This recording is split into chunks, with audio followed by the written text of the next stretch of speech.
we're going to be talking about MLA's expenses later on. Of course, it's been MP's expenses which have grabbed the headlines recently. But cast our minds back a year or so, MLA's expenses were very much in the news here. So this review by the Assembly Commission, it has been some time in the making.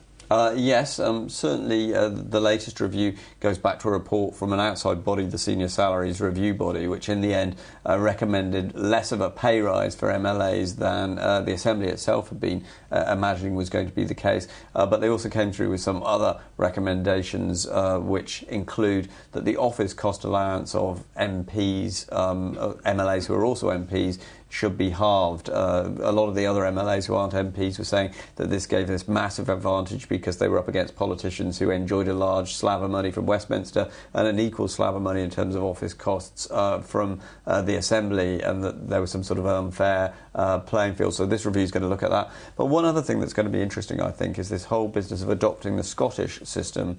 Now, if you go onto the website of the Scottish Parliament and you click on a member of the Scottish Parliament, an MSP there, you can not only see, as you can see here, a sort of broad heading of what they've claimed, say, for office cost allowance, an overall figure. You can actually go in and effectively read their expenses online, so you can work out, have they caught a taxi from Parliament to their flat? You don't get the exact address, but you get each transaction. What did they pay for lunch, for their mortgage interest, for their utilities and so on. And how much was the Duck Island? Exactly, yeah. And obviously the fact that a politician knows that a voter can click on that means that Duck Island is not going to appear there because they will know that the voter will be clicking on it. If they see Duck Island, immediate.